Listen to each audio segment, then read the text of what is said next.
It's summertime and I'm ready to rest, relax, and catch some rays. Well, don't forget your sunscreen. Of course I won't. I also won't forget my Kefla Organics CBD. Good plan.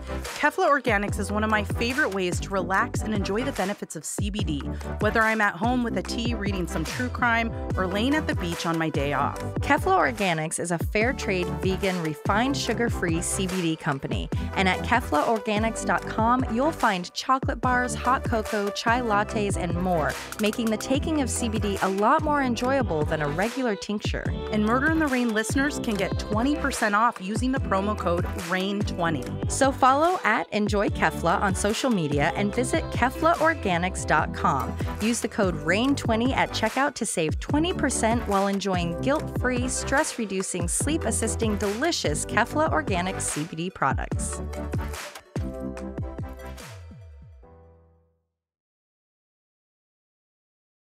Today's episode will be dealing with suicidal ideation, death by suicide, and drug use. Listener discretion advised.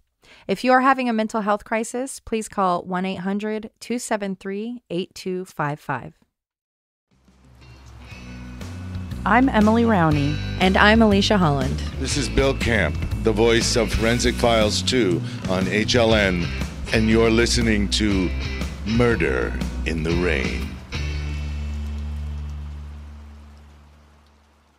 If you're listening to this episode on release day, December 8th, 2020, it is the 40th anniversary of the assassination of John Lennon. As an enormous Beatles fan, this date has always stuck in my head.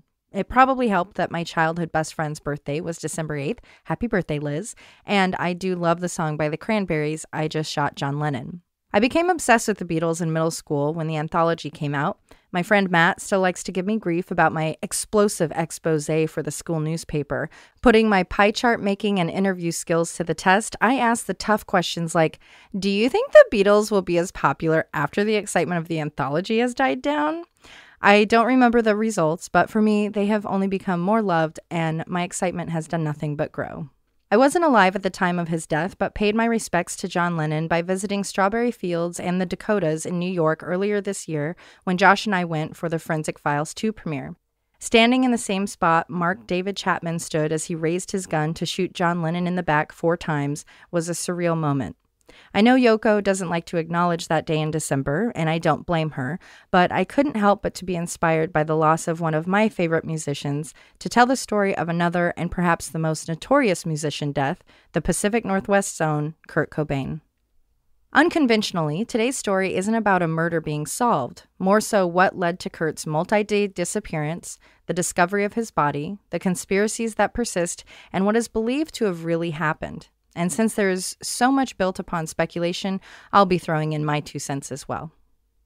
Everything surrounding Kurt's death is nothing but unusual. The biggest star in the world goes missing, is found dead a few days later. Was it a hit? Was it really suicide? And now, 26 years later, you can Google Kurt Cobain, death, murder, suicide, or any variation, and go down rabbit holes that would take years to get through. With conspiracies claiming everything from Courtney Love, his wife at the time, had him killed by housemates, to theories that he's still alive, living a peaceful post-rock star life. One theory even goes so far as to say Rivers Cuomo, lead singer of a formerly favorite band of mine, Weezer, is actually Kurt in disguise. Interesting, since they were making music at the same time, and Rivers has even talked about how he created an algorithm of Nirvana songs to help him when writing, but okay. While I'm not going to humor most of these because it feels no different than giving QAnon airtime, I will be going in depth about the days leading up to his death and the findings of private detective Tom Grant, as his work and theories are the strongest base for the conspiracies. If you are in your late 30s or early 40s, you grew up with Nirvana. There are literally thousands of books, movies, podcasts, YouTube videos, blogs, and more about Nirvana and Kurt, so I'll spare you the deep details, but I do recommend to any Nirvana fan the documentary Montage of Heck. There's no narration, just videos, animations, personal recordings, home videos, and journals of Kurt's. Quite a bit of it is just like an extended music video. Kurt Donald Cobain was born February 20th, 1967 in Aberdeen, Washington, to Donald and Wendy Cobain. Married young, Donald and Wendy were a mechanic and waitress, respectively. Kurt was the first grandbaby on both sides, and in addition to getting all the attention by default, he drew it with his charm and energy. He was as caring as he was mischievous, always concerned with how others were feeling, while also getting into trouble. Aberdeen, while a booming small city post-World War II, had become what some described as an isolated hellhole by the 1970s. With a population around 16,000 when Kurt lived there, it's easy to understand how a busy-bodied, apathetic, angry, and lonely teenager would eventually seek friends and any kind of creative expression, feeling outcast on the west side of Washington state. Donald felt his son was out of control with his loudness and obnoxious and constant attention-seeking. Wendy reported that Donald just didn't really know how to be a parent, especially to one as busy as Kurt. Donald's frustration presented itself by verbally abusing Kurt. With concerns over his behaviors rising, Wendy took Kurt to the doctor where he was diagnosed with ADD at the age of 7. That night, he was given Ritalin, and since that was causing sleep issues, he was also given sedatives, and that combo of medications became his new normal. 2 years later, when Kurt was 9, Donald and Wendy divorced after Wendy realized that she had basically just settled with Donald and was unfulfilled. Doing what she thought was best, she and Kurt moved out. A theme in Kurt's life is one surrounding his fear of shame and embarrassment. He did everything he could to not experience either, but when his parents broke up and he started to be mocked at school for it, he started to shut down. This fear of shame was coupled with a need for perfection, which was something the people who knew him were aware of, but he kept it a quiet personal struggle. Not helping the situation was that his dad quickly remarried a woman with 3 children of her own before they had 1 daughter together, pushing Kurt out of the spotlight.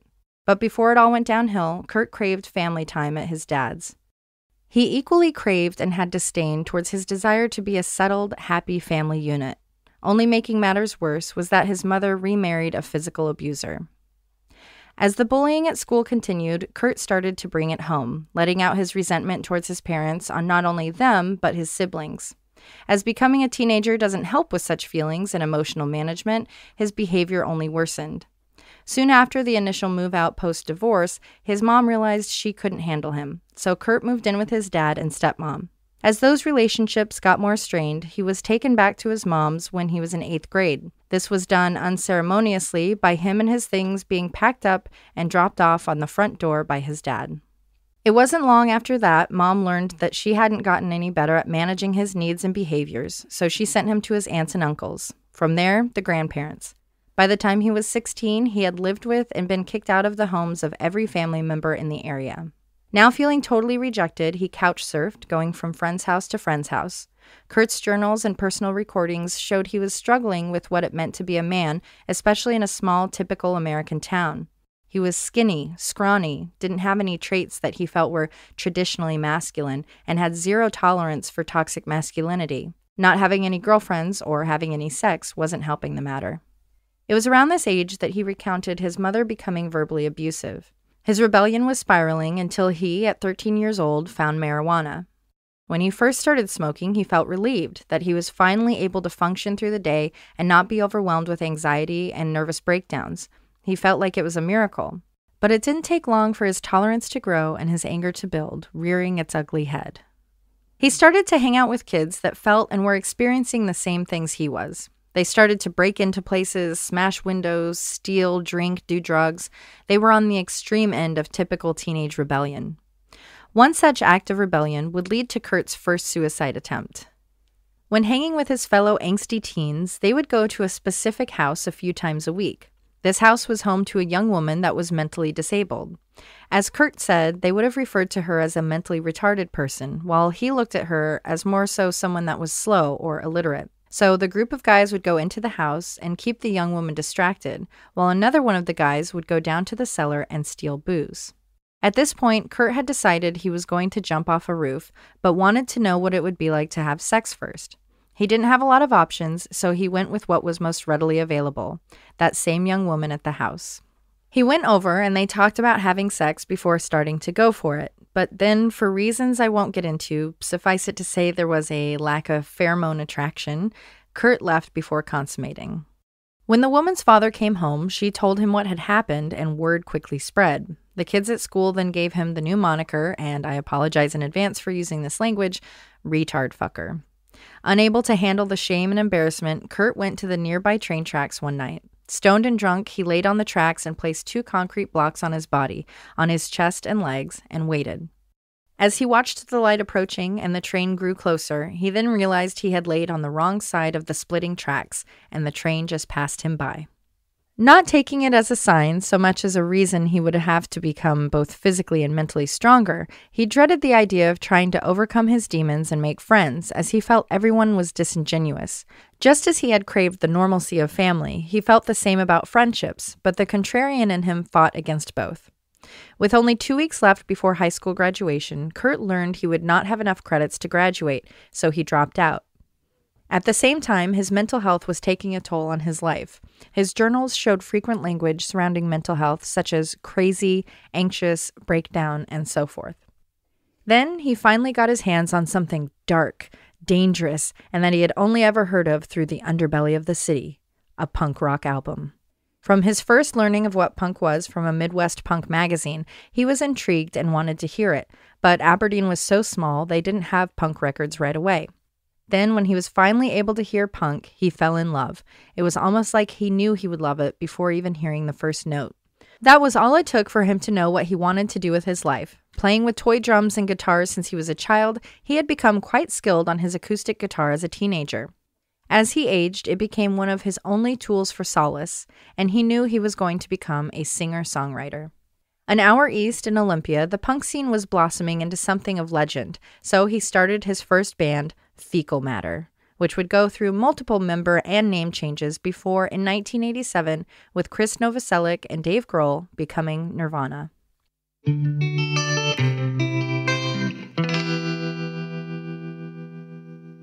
Kurt used his perfectionism to his advantage. Not just some junky punk kid, he expected the rest of the guys to meet at least 5 nights a week to practice, even writing a note to Dave Grohl about it, basically calling him out for not putting more effort into the band. They would play in their own house, Kurt even saying, "If 2 people came by to listen to us practice, we counted that as a gig." In what I felt was a very inspiring visual, there is a scene in Montage of Heck where he has his mic stand pressed up against the wall as he's practicing playing guitar and singing. Giving it his all, he's literally singing to the wall. I thought that was a beautiful metaphor for creative people. I see a lot of times, especially in podcast groups, where people ask about monetizing or needing help with a basic concept, when really, with any kind of art or creative outlet, if you wouldn't do it for a wall, then don't worry about doing it for the masses. He believed and was so passionate about what he was expressing and creating, it didn't matter if it was to a wall or an arena. He was doing it out of his own necessity. In June of '89, Nirvana released their first album, Bleach. They started to become huge locally, not creating but definitely mainstreaming the new musical genre, grunge. Along with other local favorites like Mudhoney, Pearl Jam, Soundgarden, Alice in Chains, and Mother Love Bone, Nirvana was navigating a new path wherein the underground feels of the punk landscape were coming to the surface for everyone to consume. The year before forming Nirvana, Kurt had tried heroin for the first time, during which he had been living with a girlfriend. She realized his passion for music, and she had, as a nurturer and sort of caregiver, let him stay in their home without paying rent or having to get a job. They were together a few years and had been very much in love, but as the band's popularity grew, so did the distance between them. She claimed that she had found out after he moved out about the heroin use. There was never any sign of it, and he was actually known for talking trash about those he deemed junkies in the area. Already using pot, LSD, alcohol, and anything else he could get his hands on, the popularity of the band didn't help. He wrote in a journal about only having used heroin 10 times in a 3-year period. On September 24, 1991, Nirvana released their follow-up to Bleach, Nevermind. If you weren't alive or in the United States at the time, it's hard to describe the effect the album had on, well, everything. To give you an idea of how gargantuan it was, when it became the #1 album 3 months after its release, it knocked Michael Jackson out of the top spot. It has, in its 30 years, sold 30 million copies. Other names in that category, Madonna, Pink Floyd, Santana, and the Titanic soundtrack. For comparison, Adele's 21, which seemed like every human alive had a copy of, has sold only 13 million copies. Everything changed with Nevermind. Grunge was validated. Fashion changed. You were expected to be wearing some variation of torn jeans or overalls, a flannel. Sorry. Yeah. I'm sorry. I forgot I was not giving this script. That's fine. It's fine. No, that's what I was just about to say. Like a flannel tied around your waist and a band t-shirt. My God, I'm so sorry. And of course, you didn't ever think about needing to wash your hair. Kurt became a household face. Many of my friends had posters on the walls, and while my mom hadn't yet come around to grunge, I was allowed to listen to it at my friend's house. At 8 years old, it seemed very scary and loud and dangerous. There was a naked baby on the cover, for crying out loud. And all of that was just in my little world. The rest of the world developed the same thirst for this new sound, stretching Kurt thin. Kurt had been dealing with a stomach problem since the late 80s, a pain that he would go to multiple doctors for, never really getting answers. With his first girlfriend, she would recount stories of them driving somewhere and him needing to pull over so he could throw up. It was a near constant source of pain and discomfort. Eventually, he told a reporter he had started self-medicating, except that his medication was heroin. In January of 1991, Kurt had a #1 album and was in a notorious love affair. He had met Courtney Love, the frontwoman for the band Hole, the January prior when Nirvana was playing a gig in Portland. Kurt had wanted to stay single a while now that he was in a semi-famous band, but he was open about how he felt a strong pull towards being with Courtney and that the time that they had away from each other was starting to become more and more difficult. But she wasn't without Courtney's versy. Oh boy. Controversy. Okay, Dad. A still to this day rocky relationship between Courtney and Dave Grohl started back when she and Kurt were first dating. Dave always knew how to say just the right thing to get under Courtney's skin, which, when your best friend and girlfriend don't get along, it can be a source for stress. In those moments, when Kurt is practicing and Dave is shit-talking, you see Courtney being extremely reactive, yelling, name-calling, screaming, anything to get the attention back on her in what she felt was a positive way. When watching the old videos of Kurt and Courtney at home, I didn't see a fame-hungry, manipulative, nefarious woman. I saw a nearly manic, attention-seeking, insecure, damaged young person in her early 20s with a traumatic background. Sure, she was loud and brash, but it seemed to counter Kurt's introverted quietness, the yin to his yang. Kurt and Courtney were married a year later. It was when Nirvana was at the top of the world and could choose to do anything they wanted. Whatever gigs, appearances, tours, performances, they had their pick. But Kurt, now using heroin more regularly along with Courtney, decided they would hide away in their home for 6 months. While the entire home isn't shown in the videos, you feel like you can kind of smell their place. They're smoking constantly, there's drug use, and grunge wasn't exactly the genre of hygienic lifestyles. That being said, there were many heartwarming moments where you can see their deep connection and just how much he loved her. You can also see that Courtney loves him, but she struggles, even in just a home video, to allow for Kurt to have any attention. There's actually this bit where he's in the bathroom shaving and turns to the camera that's being held by a friend, and he starts to do this funny Soundgarden impression. As soon as Courtney realizes he's being hilarious, she doesn't step back or start to watch him and laugh. She stays standing behind him and drops her towel before walking closer, talking about her breasts. Again, a negative, attention-seeking girl in her early 20s. Annoying, yes. Rude, unintentionally. Mean-spirited, I just didn't feel that. Kurt and Courtney were married in 1992, and both anxious to correct the mistakes of their parents and create the stable, loving life they never had, they had a baby. Frances Bean Cobain was born August 1992. While they were planning on having a baby and excited by it, the drug use didn't stop. Courtney claimed she had stopped, but Frances was born addicted to heroin. Miraculously, she didn't then, and even now at 28 years old, appear to have any long-lasting issues from it. Giving birth to a baby on drugs leads to state involvement. State involvement, when you're the biggest rock star in the world, leads to tabloids and gossip. So from the start, Frances was taken to a family member before a parenting and drug plan could be in place for the Cobains. This was all tabloid fodder and of course led to more embarrassment for Kurt. Tired of the critiques and people talking about his private life, Kurt even left an uncharacteristically aggressive voicemail for a journalist, basically threatening her because she had crossed the line and talking about his family and not his music. So often you hear about Kurt that he couldn't handle the fame. In my non-expert opinion, it wasn't so much the fame, but that he felt he was truly an artist. So to have his art watered down into trash to sell magazine was what had him frustrated. Then, in 1993, he had an overdose before a show. He recovered and the band continued, releasing In Utero, another huge hit, having gone on to sell 15 million copies. But the stress of being a drug-addicted new father, musician, and one of the most famous and sought-after people on the planet was taking its toll. In March of 1994, Kurt had another overdose, taking Rohypnol and drinking champagne in a Roman hotel. That episode led to him being in a brief coma after having his stomach pumped. 15 days later, it was reported he had locked himself in a bathroom with a gun and pills. At that point, he was sent to a rehab facility in Los Angeles. But then, on April 4th, 1994, Kurt disappeared. He had used his credit card and the rehab's payphone to buy 2 plane tickets from LA to Seattle. It is still unknown who used the other ticket. Kurt's whereabouts wouldn't be known until April 8th, when his body and a note would be discovered in the greenhouse above the garage at his Washington home.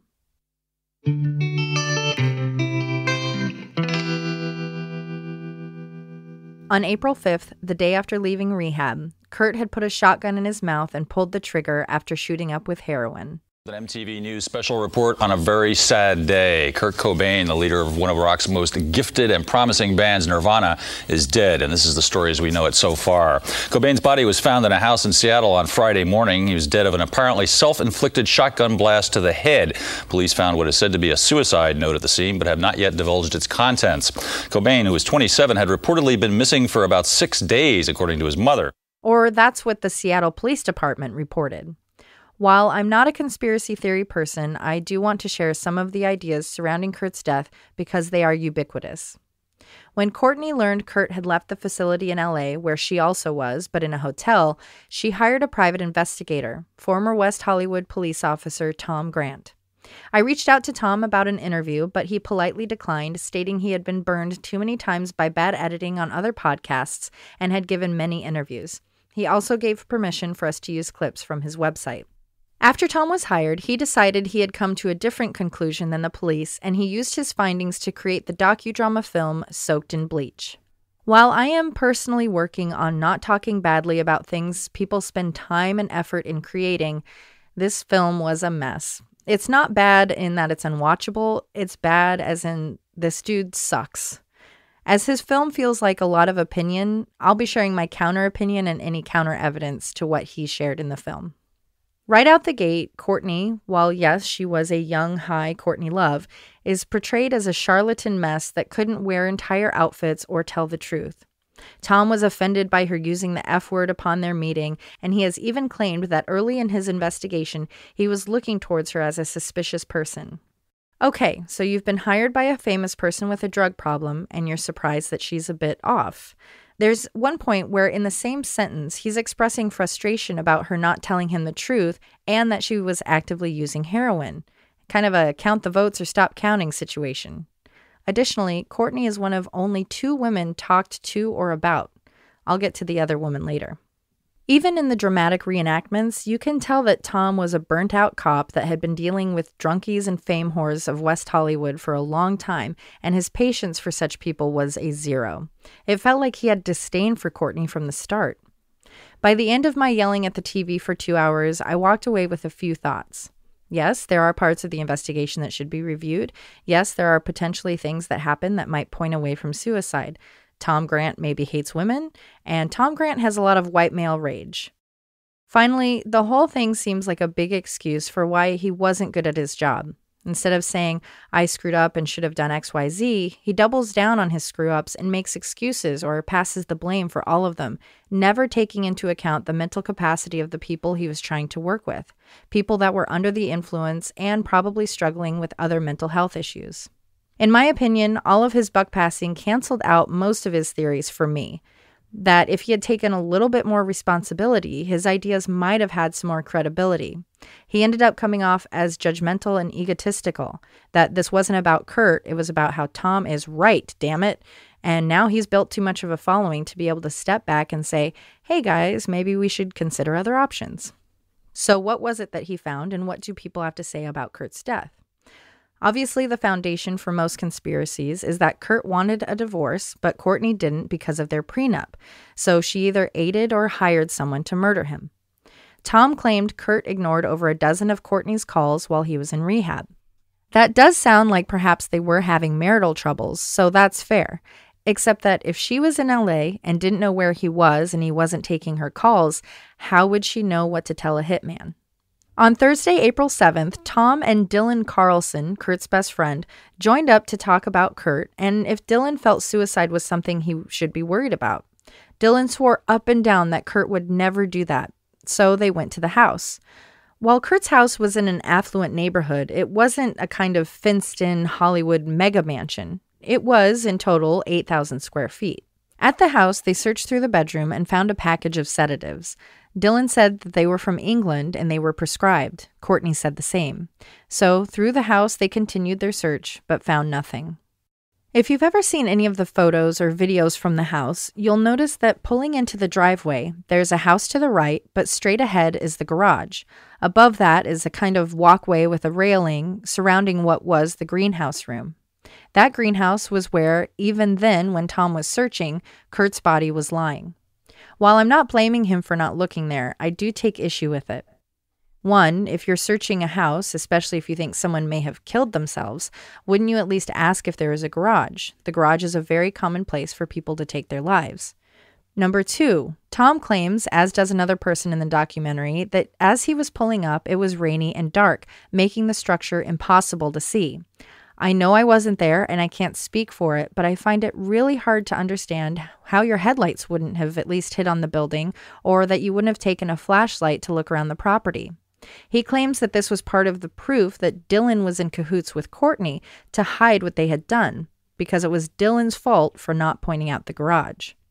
This is a prime example of what felt like the big inspiration for Tom's movie, to say, no guys, this is why I'm right, instead of saying, I screwed up, I should have been more thorough in my search, and it cost us time. When talking to Courtney, these were some of the perceived lies that Tom felt she was telling. That Kurt wrote her a letter and left it in her bedroom.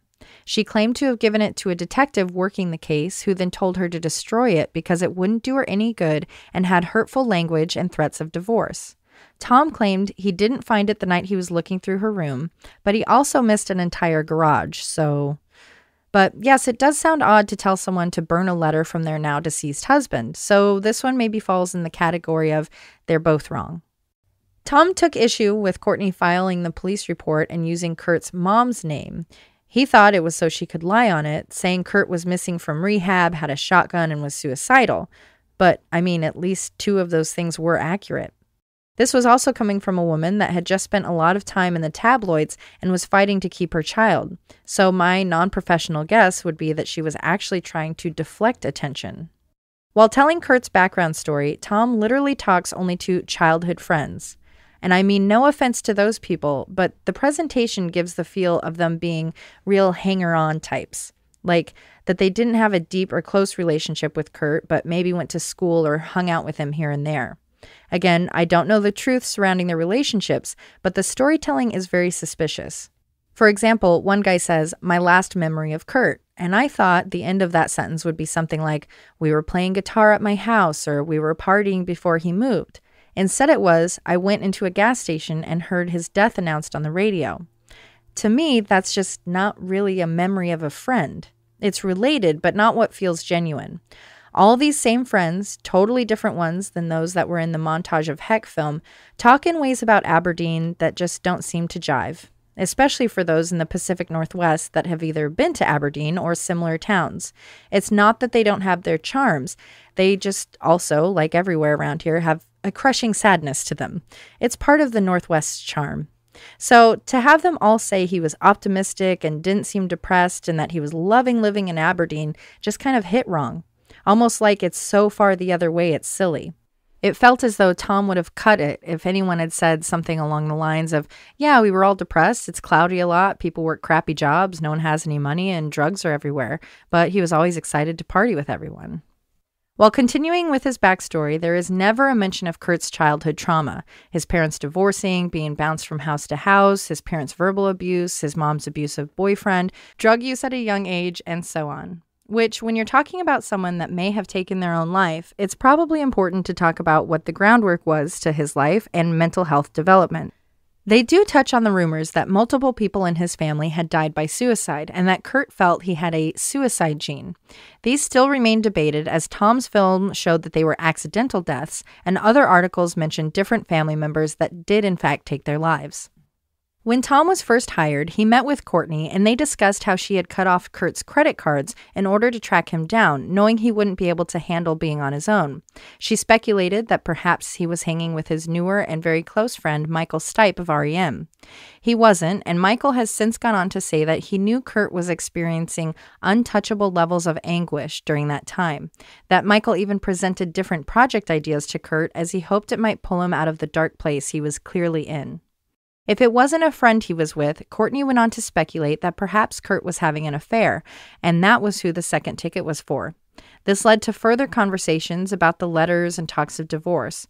For the most part, it sounded like, yes, that was the direction they were headed, but there were never any papers formally filed. Courtney then toyed around with an idea of telling the papers that she had attempted suicide and was hospitalized, as it would hopefully lure Kurt out of hiding to check on her. Additionally, according to Tom, but also not really surprising, she then said that with a whole album coming out the following week, basically no press would be bad press. The story was never released, and it didn't need to be, because on April 7th, she required medical assistance at her hotel because she had overdosed on heroin and was then arrested for drug possession. Courtney also complained about Kurt throwing away the opportunity to play at Lollapalooza. For you young folks, it's like Coachella, but with good music, with the exception of Baychella, of course, for nearly $10 million, when Hole could have played it and made some money, not that same amount though. On April 6th, Tom headed to Seattle to deal with his guys he already had on the ground. By then, he felt that Kurt hadn't been suicidal and that he was just under a lot of pressure. Dylan continued to go on about his friend, not understanding why he and Courtney were married, that they were always arguing. This was the same Dylan that is later talked about being not only friends with Kurt, but then dependent on Courtney after Kurt's death for housing, money, and drugs. Dylan, an innocent bystander that maybe participated in Kurt's death, but also not. Another person in the same realm as Dylan was Michael Callie DeWitt. He had been friends with Courtney before they dated for a short time. As he was a trusted longtime friend, he became Frances's nanny. But Tom wasn't convinced he wasn't part of whatever had happened to Kurt.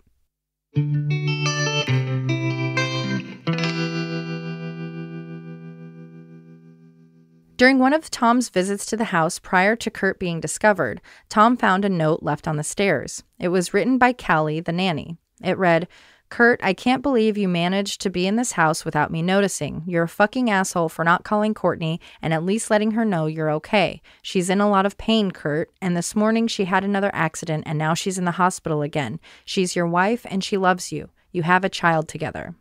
Tom felt that was a fake letter. So did Cobain family lawyer and Frances's godmother, Rosemary Carroll.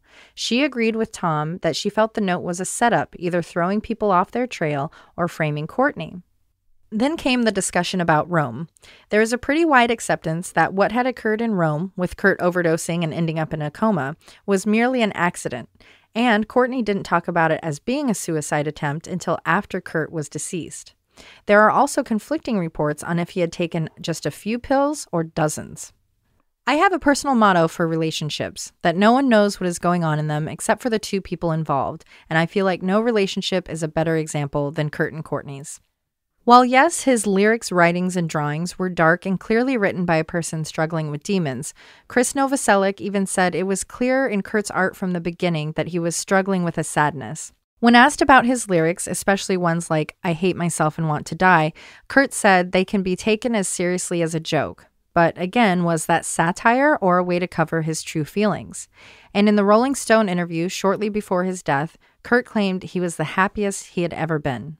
Tom and Dylan continued driving around town, going to all the shady motels he and Kurt used to go to for weeks on end, surviving on chips, soda, and heroin, hoping to find any sign of Kurt's presence. Dylan is an interesting subject in the film. See, Dylan is a user just as Courtney was, but when it comes to Tom, Dylan was kind of his co-detective and couldn't do wrong or tell a lie, except that he then did blame him for not showing him the garage as part of the cover-up. After Kurt is found and Tom wants to do an interview with Dylan, Tom blames Courtney for Dylan going to her room to get high. His misogyny is very heavy-handed. On the day Kurt was discovered, Tom and Dylan were on the road to a cabin that the Cobains owned in hopes of finding, well, anything. On their way, the radio announced that Kurt was dead. So if Courtney hadn't found him and Tom had missed it, who did find him? An electrician by the name of Gary Smith had been scheduled to work at the Cobain residence. He went up to the walkway around the greenhouse and looked into the glass door to see a body lying on the floor. He called his supervisor and he called the police. There have been rumors about Gary calling, but actually it was his supervisor that, upon hearing the news, did the noble thing by calling a local radio station, informing them they would want to hear the news he had. There are additional rumors that he even leveraged that information in exchange for concert tickets. Classy guy. Tom later spoke to that same radio station and continued to dig his heels in, stating how difficult it was to see in the area, and that's why he missed finding him. The police arrived and saw right away that they were dealing with a death. They broke one of the door windows to open the locked door. Approaching, they found a wallet, stash box, shotgun shell, and shotgun. Almost immediately, news of the biggest star on the planet being found dead turned the affluent Washington neighborhood into a media circus. Gary Smith started using his story to get money from such stellar news outlets as A Current Affair. The media did get some things wrong, obviously, one big one being that Kurt had been disfigured to the point of only being able to identify him from his fingerprints. But he had used a shotgun in his mouth with birdshot, both of which not only leads to less blood, but that's why both the first responders and Gary stated that Kurt looked like he was sleeping. Tom went back to the house as soon as he heard the news and immediately went to the police tape to explain who he was and that he had information the lead detective might want to know. He was shocked that the lead detective at a huge scene wouldn't drop everything to come talk to him about his PI work. While yes, there should have been someone to take his name to talk to him later, I don't know that it's fair to write off an investigation just because you were dismissed and personally offended. So besides Courtney wanting money and Kurt being surrounded by people using drugs, what are the details that make it so hard for so many people to believe he killed himself? Famed forensic pathologist Dr. Cyril H. Wecht explained that on the documentation, suicide was ruled the cause of death on the same day Kurt's body was discovered. Victimology in a case like this should have taken around 3 weeks. Without information about the days leading up to his death and the toxicology reports, ruling a suicide was hasty, especially given that this was a celebrity whose death was bound to have more eyes and questions than any other case. Tom blames, of course, Courtney, that her report, the one where she had used the mom's name, explained that he was armed and suicidal, planting that idea so that when the cops arrived, that was already in their minds. It would also mean a lot less paperwork. There were reports that he had barricaded himself in the greenhouse, when in reality he had locked a door, which was a twist lock, which does mean that anyone could have locked the door and closed it behind them. There was another set of doors that had a stool with a box on them, but that was just the side entrance. So that one set of French doors was barricaded, but the other was only locked. But because of the lock style, yes, it could have been locked by anyone. Seattle does have some interesting policies surrounding their police work. For example, they allow for patrol officers to call the ME if they feel they have come upon a suicide. So while they can't medically rule it as such, the non-detective's detective ability can change the course of an entire investigation. They also don't typically develop film from suicides, and even in this case, they had some roles that just went into storage until only a few years ago. They didn't show anything new or case-changing, but I still found it odd and hard to understand why they wouldn't do it at least in this case to quiet suspicions. Speaking of photos, if you've ever Googled Kurt Cobain death, you know that the only pictures are of his legs and from far away, before police covered the windows. While Tom and other conspiracy theorists are constantly demanding the release. This year has taken a toll out of all of us, but no one has suffered more than my gut. I've tried 3 different probiotics, several different vitamins, and it was getting expensive and exhausting. but I think I found my new holy grail for better gut health. You are not the only one. I think I can safely speak for Josh when I say our household could also benefit from improved gut health and overall nutrition. And that's why we are so excited to share Athletic Greens with our listeners. We really are. Athletic Greens has changed the game for my daily vitamin routine. With one delicious scoop of Athletic Greens, I'm absorbing 75 high-quality vitamins, minerals, whole food source superfoods, probiotics, and adaptogens to help me start my day right. In the few weeks since I've started using Athletic Greens, I don't have the tummy issues I was constantly experiencing, I feel an improvement in my metabolism, and I haven't been craving junk food as much. The ability to add it to a smoothie, take it with almond milk, water, or juice makes it easier for all of us to enjoy it however we'd like. That's so true. And I've actually replaced my morning caffeine with Athletic Greens. And no lies, I feel more energized than ever. And at less than $3 a day, that was less than I was already spending on coffee. What I really appreciate about Athletic Greens is that they are giving back to the community. For every purchase, they make a donation to an organization helping to get nutritious foods to children in need, including No Kid Hungry. They donated 1.2 million meals to children in need in 2020. It's time to reclaim your health and arm your immune system with convenient daily nutrition, especially as we're heading into flu and cold season. It's just one scoop every day. That's it. No need for a million different pills and supplements to look out for your health. To make it easy, Athletic Greens is going to give you a free 1-year supply of immune-supporting vitamin D and 5 free travel packs with your first purchase. All you have to do is visit athleticgreens.com/rain. Again, that's athleticgreens.com/rain to take ownership over your health and pick up the ultimate daily nutritional insurance. Of Kurt's full body photos, the police have made a respectful choice, listening to Courtney and Francis's pleas to not release them. There isn't anything that can be gained from it, and they don't need to see him in that condition. Not that any of us need to, but especially them. Imagine what life would be like for them. I looked at Courtney's Instagram the other day, and still in her comments, person after person, saying things like, "We know what you did, just confess, tell the truth." So I'm thinking if those pictures were out, they would not be used for anything good. And to those people, until you find a time machine to be at the scene or you become a detective and go through every piece of evidence, please shut up. Even playing devil's advocate. Okay, let's say she did do something to have him killed, but there's no proof. And if something comes out that does prove she didn't do anything, and you've been harassing this widow for nearly 30 years as she's grieving the loss of her husband, it's just trash. Another point that goes in the Tom column is that Detective Cameron, the head of the investigation, quit the department when he learned he was going to be fired. Fired for what? For colluding with one of his detectives who had stolen evidence from a homicide scene. They were planning on going back to replant the evidence. So yes, fresh, non-law-breaking eyes should be looking at the case. What? Our Patreon episode next week will be going into the case involving a shootout with the cops, a theft, and the cover-up that led to Sergeant Cameron retiring early and casting doubt on Kurt's death investigation. Tom takes issue with several more topics, one being that Kurt was cremated just 6 days after being discovered, but by then they had run toxicology, and I'm not sure what else he was expecting to find. The Seattle Police Department waited 30 days to process the shotgun for fingerprints. Okay, that one is pretty bad. It should have been done earlier, but again, it found nothing. There were only 4 partial, unusable prints found. Then they turned the gun over to Courtney, who had it melted down. How you feel about that depends on your lens. Sure, it could sound like she was desperate to get it back and have it destroyed so that there was no evidence, or perhaps she was given it because it wasn't evidence in a murder case and she didn't want it to become some sort of sick collectible that would be fought over for the rest of her life. I mean, if she was all about getting money, she probably could have held on to that and sold it for a disturbing amount. Another negligent point in Tom's view, that the police allowed Courtney to tear down the house, including the greenhouse. Was that like 2 or 3 weeks later? Oh, I'm sorry, 4 years later? Yeah, that seems like a non-issue. Again, you can't leave things like this for people to cling to. One guy in Tom's movie had been Kurt's principal, and his son was friends with Kurt. Their couch even became one that he had surfed on.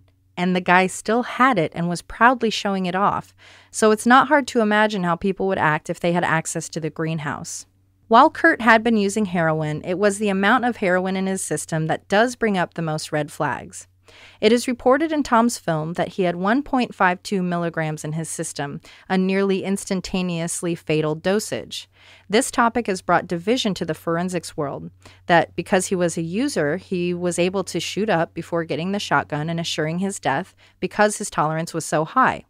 Others say no matter who used any amount, there was no way he could have put his kid away and shot himself without browning out and dying first. So that one goes in the suspicious column.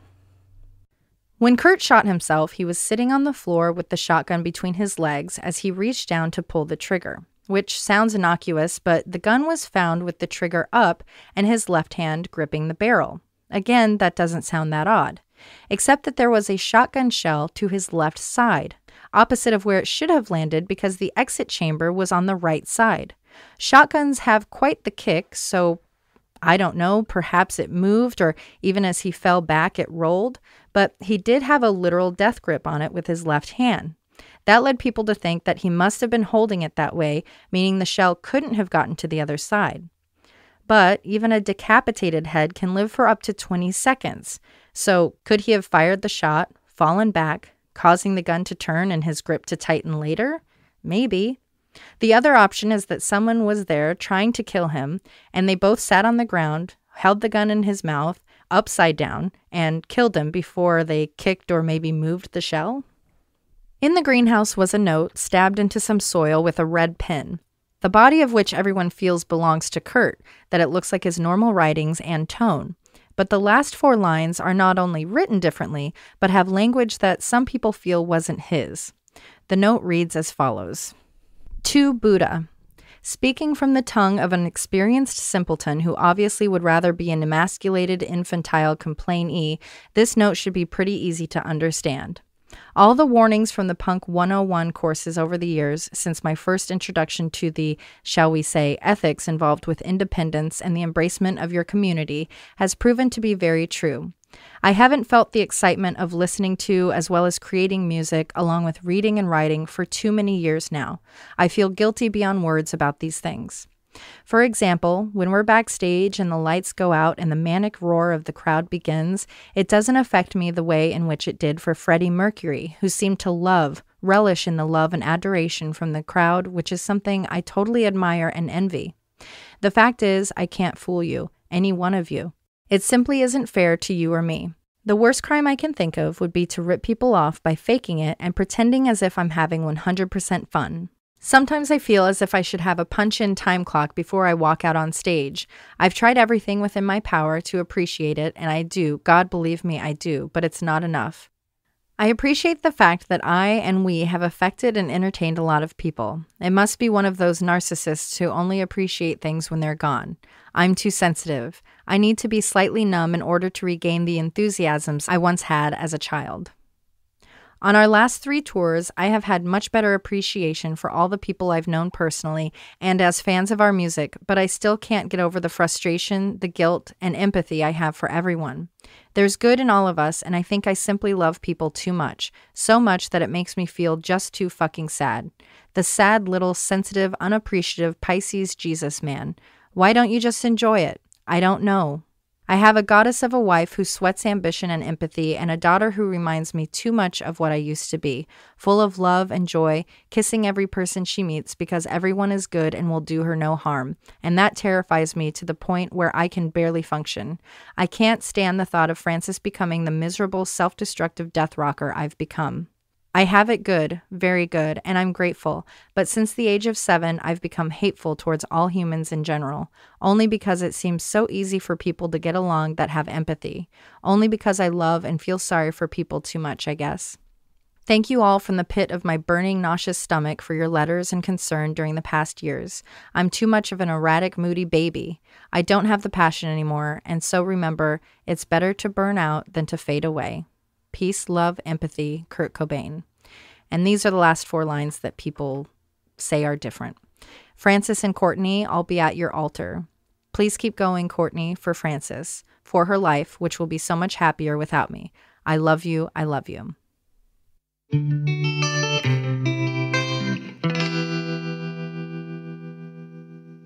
The note, the gun, and shell placement. The lock and heroin were the biggest points towards saying Kurt hadn't taken his life. But then you have to ask, where is the evidence showing otherwise? It's one thing to say, I think this person did this because of this motive and this evidence. But to work backwards to say, this person has a motive, therefore this must have been a murder, although there's no evidence, is not a strong case. There were not multiple fingerprints on the gun, only partials, so it hadn't been cleaned. There was no issue with his body or blood placement, so he hadn't been moved. There was no sign of forced entry, no eyewitnesses seeing Kurt or other people at the house, or any other evidence that has been shared that would point in that direction. So it's hard to believe that the person Tom portrays as a lying junkie that can't keep her story straight is also a criminal mastermind who is able to plan and execute the perfect murder. Then again, a detective did say the easiest murder to get away with is one of a junkie.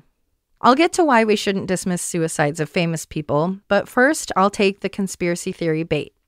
After watching, I did have some suspicions, and if there was something to come out to say someone had killed Kurt, my money would be that it was Rosemary Carroll, the only other woman in Tom's film. Even Tom admits it was Rosemary's involvement that had him thinking there might be more going on. She was the godmother of the child that was going to inherit millions, especially if the parents were out of the way while she was a minor. She's also the only witness to a phone call that she claims to have had with Kurt before one of his last shows in Germany. She said he called 2 days before he was hospitalized to ask for Courtney to be removed from his will. After the discovery of Kurt's body, Rosemary told Tom that he should have found him there, as she had told Dylan to take him to the garage. In this instance, Rosemary won out and Tom believed her, leading him to doubt Dylan's motives. Rosemary was also the first to say that the letter on the stairs and Kurt's suicide notes were fake. Her proof was in a backpack Courtney had conveniently left in her office. In it was a piece of paper with a lot of letters on it, like they were practice letters tracing Kurt's writing to be able to fake the last 4 lines. Interesting that she found that and knew right away what it was. While I don't genuinely believe she had anything to do with Kurt's death, it didn't take much of anything, even resembling evidence, for you to maybe think she might be involved, right? And it's irresponsible, in my opinion, based on a few coincidences or suspicions, to blame a person for someone's death. There have since been 68 suicides dubbed copycats since Kurt's death. While yes, there may have been perceived inspiration from Kurt's passing, it's more likely they were young, impressionable, depressed, and confused fans who were mourning. Not an additional responsibility of Courtney's, nor is it Kurt's as someone that took his life. It may be seen as selfish by some, but it is a desperate act, and what people decide to do should not fall on the shoulders of someone that was suffering. When someone dies, especially at their own hands, it's hard for people to understand, especially if they're a celebrity. How could someone I look up to and am inspired by do something like that? They have everything I want. They have fame, money, get to do what they want when they want. It's the dream.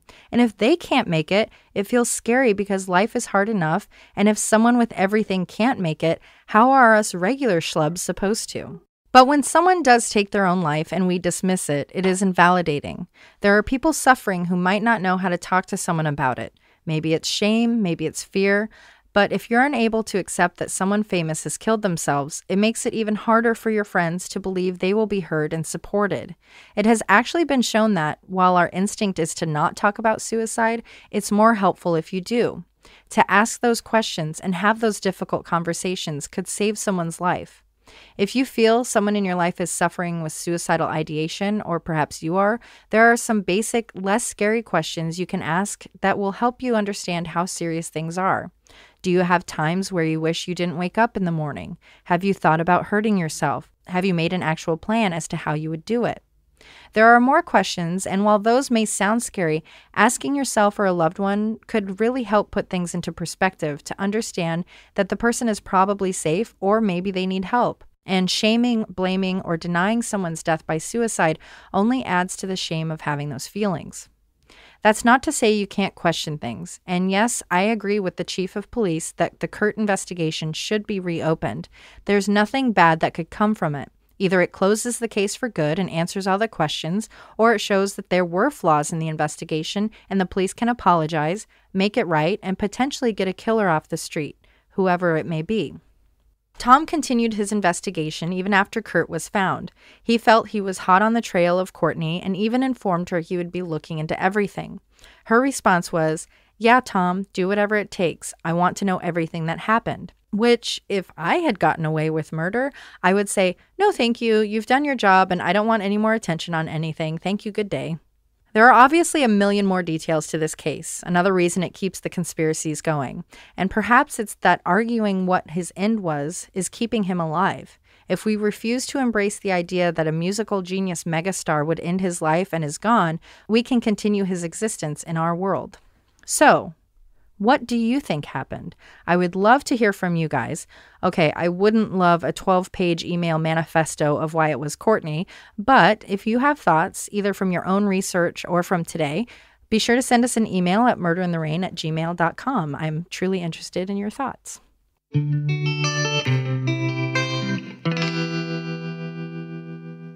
Emily, where do you stand after hearing all of this? As a grunge gal. As a grunge gal, I lean toward straight up suicide, and I will tell you why. Please do. He spent the majority of his life as a tortured soul. It is not a far leap to come to terms with the fact that you can only live that way so long.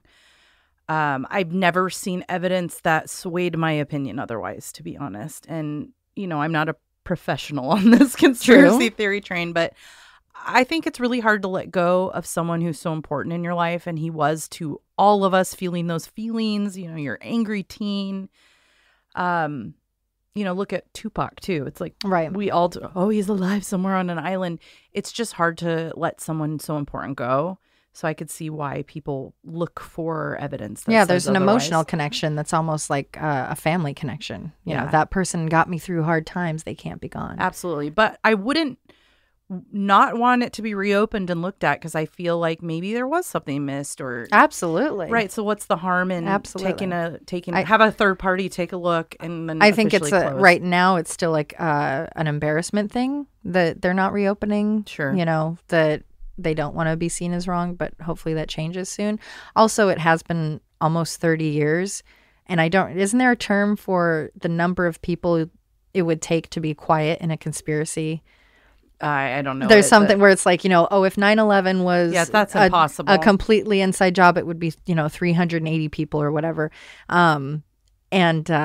With this, you know, okay, you're talking about a handful of people at the house that, yes, were drug users. That doesn't mean that they're bad people. It means that if they were in the midst of that, then, they were probably not making great choices and maybe would have done, you know, sold the story for money at some point or something. But in 30 years... no one's cracked. Exactly. No one is leaked. That's highly unlikely. The Nothing. Ones that stay quiet are where it's an actual secret or it's one person who knows, right? There's so many people involved at Even this then, point how often do we do cases where it's, somebody was blabbing his mouth? Yeah, they got drunk in a bar and told a bunch of people. No, so I mean, as much as these stories are easy to get engrossed in, I really have never seen anything that made me think, oh yeah, Courtney did it or so-and-so was in on it. They were junkies. They were emotionally scarred. He was severely depressed. It's a recipe for a suicide, basically. Yeah, and it's, I didn't know about his multiple attempts. I knew of, you know, a couple of the accidental overdoses and stuff, but when you have that going through your life, it's almost easier to accept. It's like, oh, this guy had attempted it multiple times. And that's not to say it's an inevitable thing, because I know plenty of people that attempted it when they were younger and got healthy, got help, talked to people. Mm-hmm. So that's not to say you can't. One of two ways. Exactly. The other thing that people overlook a lot is chronic pain. And it's easy to dismiss when you don't have it. But when you live every day in severe pain and you're self-medicating, I mean, it takes a toll on you. That's a great point. That's a great point. I always say, you know, because it's like chronic pain affects you emotionally, physically, your energy, because everything goes to it. And you don't even, you may even become accustomed to it and you don't even realize the stress it's putting onto you, and especially stomach. You know, I had like a 5-minute thing last year that I went to the doctor for and was trying to figure out.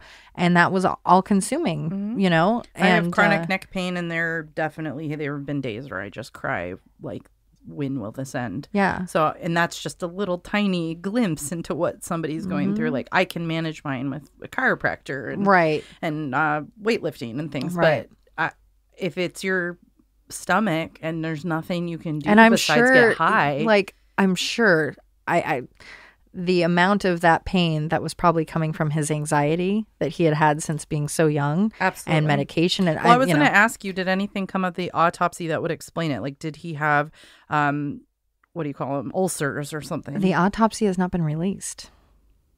That's kind of a red flag.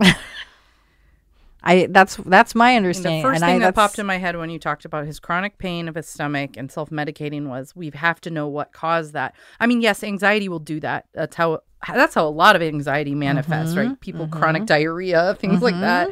Like I used to tell people when I was younger, I don't get stage fright. I would get diarrhea before a play. That is how that manifested. How it showed itself. Right. So I thought there would be an explanation there that maybe he had ulcers that were untreated or wow. The only thing was a handful of years ago, no, not even last year, I think, a detective was given the case because he said that, and I'm sure most police do this, or I would hope they do, is that they go through closed cases. They have detectives that go through and it's just a fresh set of eyes. And no matter what it is, they just go through the report and see. And he did that. I also reached out to that detective as well, but he's recovering from surgery. So maybe another time. But, and he said, I went through. There was nothing that stood out. That's the thing. When you close a case, if you have nothing to hide, and you've done your job, having a secondary person come through and look at data points shouldn't be that scary. Right. We are human. People make mistakes. It is what it is. You see that in every industry. And also, even if they fumbled it and that detective, shady, the detective that removed the stuff from the homicide scene, there's not much worse that could come from them releasing everything they have. Except for the photos, because I think they should release the autopsy. Yes, because it's allowing for all this stuff to manifest. And okay, if we see that some detectives screwed up and didn't follow protocol, and hopefully that's the extent of it, is a couple of things were missed and not that things were set up or something. But it's not going to be a worse result than everyone thinking. Agreed. He's not dead or he was murdered. Or well, I mean, there is the potential that the evidence that comes out does fuel the fire a little more. Yeah, for sure. Okay, here's one question I have. So you talk about the heroin dosage being incredibly high, that people would question whether anybody, no matter how long they've been a user, how much they take, wouldn't be able to function. Did they have a professional speak on that? Like someone? They did. They had that same forensic pathologist, and his whole thing was like he would have been out cold before the needle was like done, the plunger, basically. And other people say if you're a regular user, you could have been doing almost twice the amount and still been able to function somewhat. So it's truly the issue is because of what it is. It's not something where you can scientifically say, like, you can have this much fluid in your lungs before you drown. That's for everyone. Drug use, same with alcohol. It varies so much. You build a tolerance. Also, and there's nothing that you can look up to be like, oh, look at in his body, his bloodstream was XYZ, so we know that his tolerance was whatever. As much as I hate to say this, a medical examiner has to know a lot about a lot of things. That doesn't mean they're going to be an expert in drug usage. That's totally fair. Yeah. So I feel like you have to have someone who is a chemist who has a background in addiction and understands that. But even then, it's all relative. You have no idea. Yeah. You can't reenact that experiment. No one's going to be just his body type, his size. Well, and, in Tom's, in Soaked in Bleach, they reference a study that was done, but it was in Germany, and they showed this guy who was still functioning on the same amount. But that was his only reference. The thing with Soaked in Bleach is it was like you were at a court case and you only heard the defense. Yeah. It was not like all encompassing. And so to have him only reference that as opposed to saying, but there are people that disagree, but here's what we feel. And then I have to note how sad. I didn't realize there were, 68 suicides that they were copycats or inspired by. Or that is terribly sad. Right. But again, it is not a hard leap that people into that music scene absolutely are depressed or have had previous experience attempting Well, and how suicide. often do you hear about people where a parent dies or a spouse dies, and then they end up taking their life. So a it's loss like, is a loss, and I think it's you're unfair already to feeling those things, and then someone you look up to or who is important to you does it. Yes, it is another reason to do it. I understand that, but wow, that's a and it feels like impact. Almost like fear mongering, like suicide is so scary to talk about that if we even talk about it, it'll just plant that idea. It's not The Happening. I'm sorry to reference such a terrible film. Yeah, how dare you? It's not just floating in the air where if we talk about it or someone does it, that now people are just going to do it. It's I started a book a while back about it's like futuristic and all the teenagers have a suicide gene, and it's really hard to get anyone to live past the age of 17 or whatever. It's the most bizarre book. I'm not done with it. I'll get back to hearing the end. I'll get back to you on that. And I know that this is a heavy topic, especially first thing on a Sunday morning, but we are approaching a superstorm of depression, being the winter months. The sun is already setting around 4:00 our time. The gray skies are here. The rain is here. The holidays are coming, with the cherry on top being quarantine. But to talk the talk, have you, or in the past or currently with everything going on, had suicidal ideation or, anything like, No, not really. I'd say COVID is the closest that I've ever felt to what I can only assume is being depressed, right? Like not having any options, Yeah, feeling like you're stuck. Mm-hmm. When is the end gonna be? So and that's, I'm not gonna say that's what it's like because I don't know, but no, I haven't. I have been close to people who have, and it's hard, especially as an outside person, like trying to relate. But it's more about like, hey, I'm here for you. Like, let me help you. I will say it's really hard right now. I had to actually say something in a meeting. Somebody made a joke about being suicidal because like, oh, the weather and, oh, COVID, I can't do anything. And it's like, I'm happy we feel comfortable talking about it, but you cannot make light of something that somebody could easily do. Absolutely.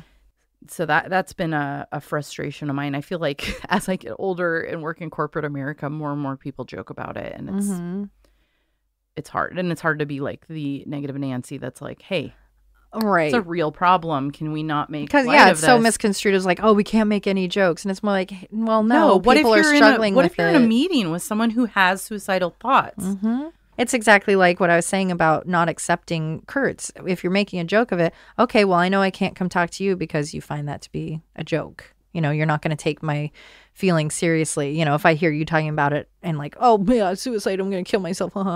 And then I come to you to be like, hey, things are really, really hard and things are really, really bad. I have someone in my life right now that is very open about how they're feeling through everything. And it doesn't feel scary at all. It's almost comforting to feel like this person feels safe enough to talk about it. Talk to you about and they are keeping me posted on things. They're talking to a mental health professional. They are doing all the right things, including talking about it because, I grew up when I was a teenager, definitely got close in ideas a few times. And just because my mental health, I didn't understand and things weren't talked about. So I didn't know. You didn't know you could get someone. Oh, I can have depression when I'm 14. I shouldn't be thinking. It definitely was not mainstream talked about. Right. And, and that's not on my parents at all. That was just, you just didn't, I don't approach it with white gloves. It's not, oh my God, you said you're feeling this way and now I can't, we have to be so careful so that I don't break you and that's not it at all. It's okay, what do you need from me and what can I do and how are you doing today and let me check in and just living life and keeping that conversation going so I know where they're at and they have a place to talk to and they have people to talk to. So. Interestingly enough, Chloe told me someone she's friends with has been posting on social media about having those feelings, but it's definitely more in a look at me kind of way. But I told her, I'm like, you, even if that's what you think, you can't assume that. Exactly. Because how else are you going to get help? Mm-hmm. And there are people, I remember back in the grunge days, you know, it was always dismissed like, oh, it's just like, oh, they're just wanting attention or some sort of call for help. Maybe and that's it's like, the case, but wouldn't you rather be safe? Right. And sometimes it does take that because you're not being heard. Okay, then maybe I'll take pills because that's a, you know, air quote, safer thing to do because you might survive it and I need help. That means there needs to be some conversation going on, you know? Yeah. And social media, that's great to teach her at that age to be like, hey, even if you think they're joking or you think they're just trying to get people to, you know, give them likes. Yeah, exactly. You know? So do you have anyone close in your life who committed suicide or attempted? Couple kids from high school and then a student. One that I'm aware of from my high school, and it was pretty awful. It was he lit himself on fire. Yeah, it was like a Buddhist thing. Oh, was he doing it for that? Yeah. Oh, wow. That's really intense. Yeah, I mean, and that's such a different realm of that too. That's such a cultural faith-based thing. Outside of the media and like, you know, Kurt Cobain, that was like my first experience knowing someone who did that, and it was just such a shock. It's such a shock to hear that. Yeah. And then it be someone that you just only have memories of who was a happy person or optimistic. It really kind of slaps you in the face. Like, you just don't know what people are going through. Well, and that's the thing too. Oh, but they're so happy. Well, Robin Williams, Chris Cornell, fake it. Chester Bennington, you know, all these people that, yeah, you just don't know what's happening. So that's why we have to talk about it and ask. Yeah. You know, it's like that's our one thing is stay alive, keep going, exist, you know, and to know that your brain can do that, I think is what feels so scary, at least for me. And it's, you know, it's almost like an inner betrayal, you know? So, yeah, so just keep talking about it, you guys. Talk to everybody with your mask on.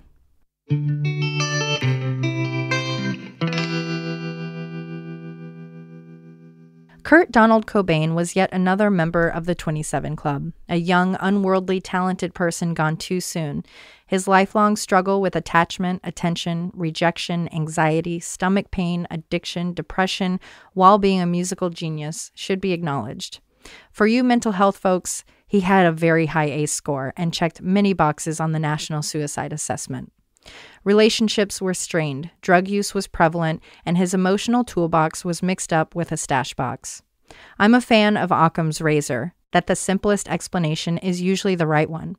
For me, after doing my research, readings, viewings, and writing, I don't feel any doubt that Kurt died by suicide.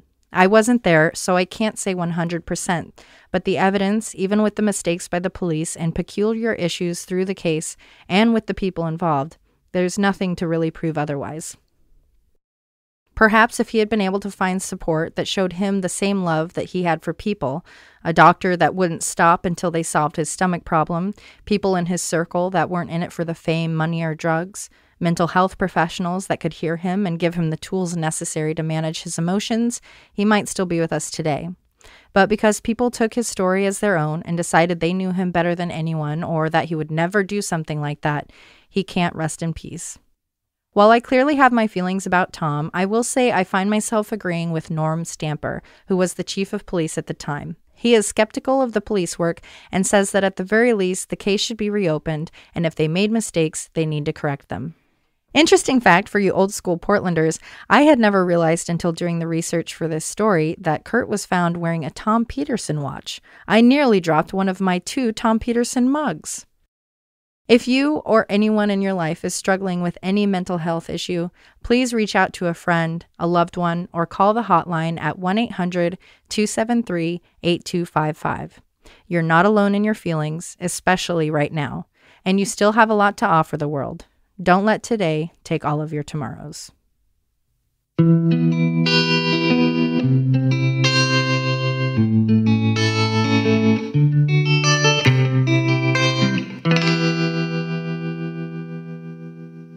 Hopefully I'll get something written this week. I have Chloe, though, breathing down my neck.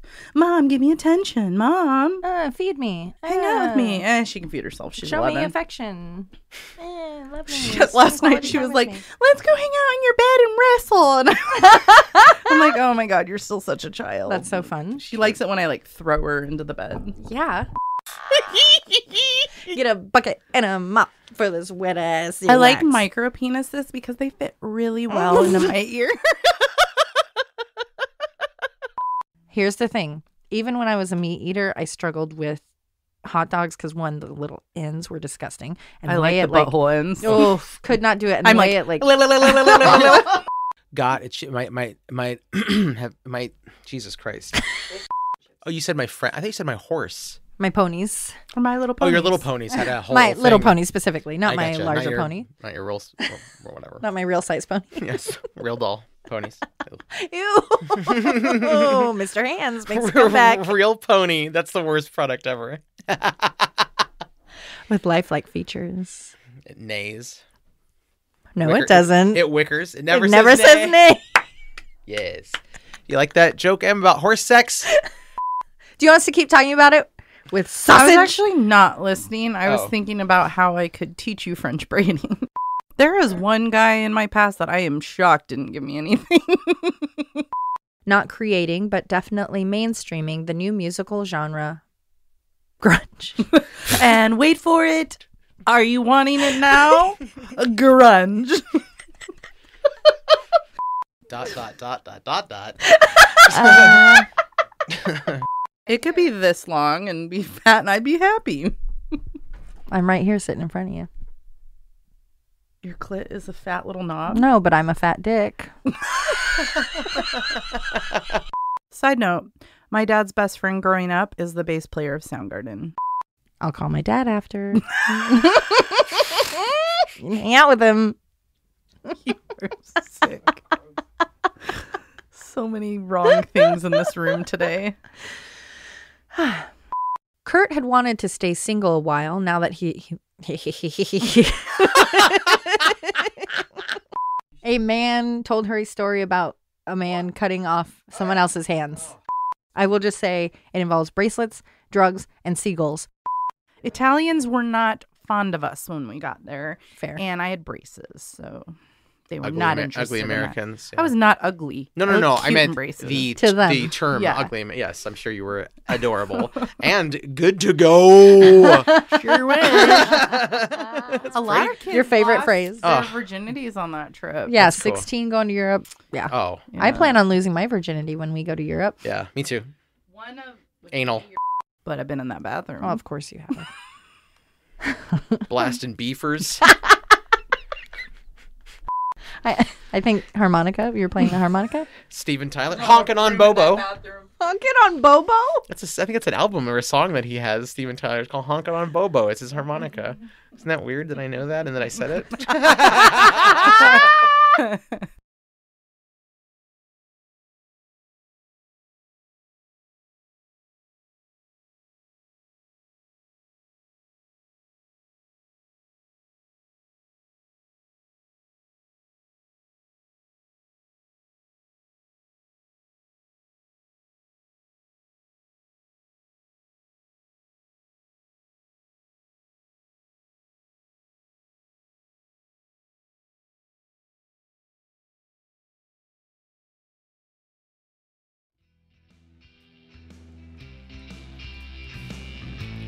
Murder in the Rain is produced and edited by Josh McCullough. Written and hosted by Emily Rowney and Alicia Holland. Artwork by Jamie Costa.